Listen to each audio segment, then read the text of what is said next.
আসসালামু আলাইকুম। তো আশা করি সকলে ভালো আছেন। তো এই মুহূর্তে দেখতে পাচ্ছেন একটি ওয়ালটন টেলিভিশন রয়েছে। তো ওয়ালটন টেলিভিশনটি হলো 32 ইঞ্চি।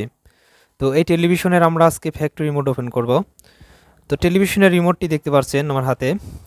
তো এই রিমোটের এখানে লেখা আছে ইনপুট। তো আমার হাতে যে রিমোটটি আমরা নিয়েছি এই রিমোটের এখানকার যে আইকনগুলো থাকে রিমোটের তো এগুলো মুছে গেছে, যার কারণে এখানে কিন্তু আমরা ইনপুট বাটনটা দেখতে পাচ্ছি না। তো আপনাদের যে এলইডি টেলিভিশনটি আছে ওয়ালটন কোম্পানির, তো সেই এলইডি টেলিভিশনের রিমোটটি দেখবেন এখানে ইনপুট লেখা আছে।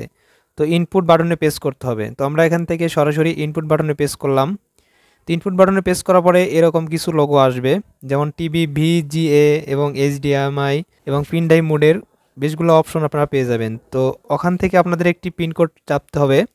ওখানে পিনকোডটি প্রেস করলেই আপনাদের ফ্যাক্টরি সেটিংয়ে চলে যাবে।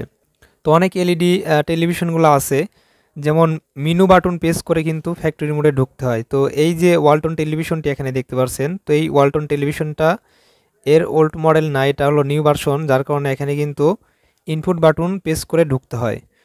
তো এখানে আমরা এর ফ্যাক্টরি সেটিংয়ে ঢুকে এর লাইটের যে এখানে পাওয়ারটি আছে এটা একটু বাড়াই দেব। তো তার জন্য আমরা এখানে ইনপুট বাটনে প্রেস করলাম, তারপরে পিনকোডটি আমি স্ক্রিনে দিয়ে দেবো এবং এখানে প্রেস করতেছি 2580।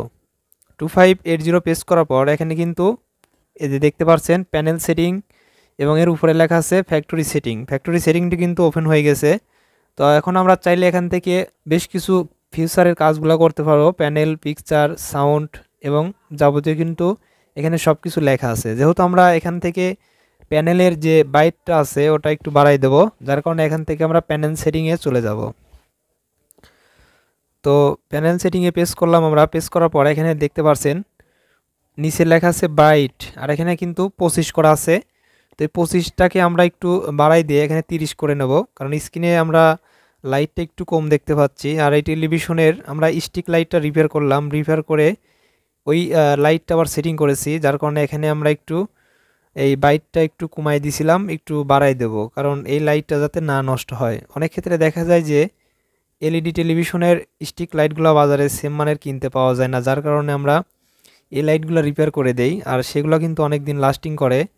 আর এই টেলিভিশনের যে উপরে একটা ফ্রেম দেওয়া থাকে লাইটের, তো লাইটের কিন্তু ফ্রেমের সাথে অ্যাটাচভাবে এই লাইটটা ম্যাচিং খায়। আর বাজার থেকে আমরা যে লাইটগুলো কিনে নিয়ে আসি সেই লাইটগুলোর ক্ষেত্রে কিন্তু পিপারের সাথে বাল্বগুলা সেটিং বেশিরভাগ খায় না এবং দেখা যায় নাটের ছিদ্রগুলো কিন্তু মেলে না। তো যার কারণে আমরা চেষ্টা করি এই লাইটগুলো রিপেয়ার করে দেওয়ার। তো এখান থেকে আমরা এই যে বাইট 25 আছে এখান থেকে 30 করে দেব। এই যে নিচে দেখতে পাচ্ছেন 26, 27 প্রেস করলে বেড়ে যাচ্ছে, এভাবে আমরা 30-এ রেখে দিলাম। রেখে দেওয়ার পর আমরা এখান থেকে নেক্সট বাটনে প্রেস করে বের হয়ে যাব। তো এখান থেকে কিন্তু আমরা বের হয়ে গেছি, আর বাইটটা কিন্তু আগের চেয়ে অনেকটাই বেড়ে গেছে। তো আপনাদের বোঝানোর চেষ্টা করলাম যে ওয়ালটন টেলিভিশনের ফ্যাক্টরি মোডে কিভাবে ঢুকবেন। তো আজকের বিষয়টা এটাই ছিল।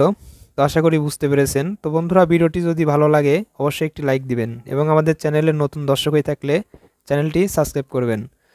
তো কিছুদিন দেখা যাচ্ছে যে আমার ইউটিউব চ্যানেলে আমি ভিডিও দিতে পারতেছি না একটু ব্যস্ততার কারণে। অতি শীঘ্রই আবার নতুন নতুন ভিডিও নিয়ে আপনাদের মাঝে হাজির হব। তো আজকের মতো এখানেই বিদায় নিচ্ছি। দেখা হবে নেক্সট কোনো ভিডিওতে। সবাই ভালো থাকবেন, সুস্থ থাকবেন।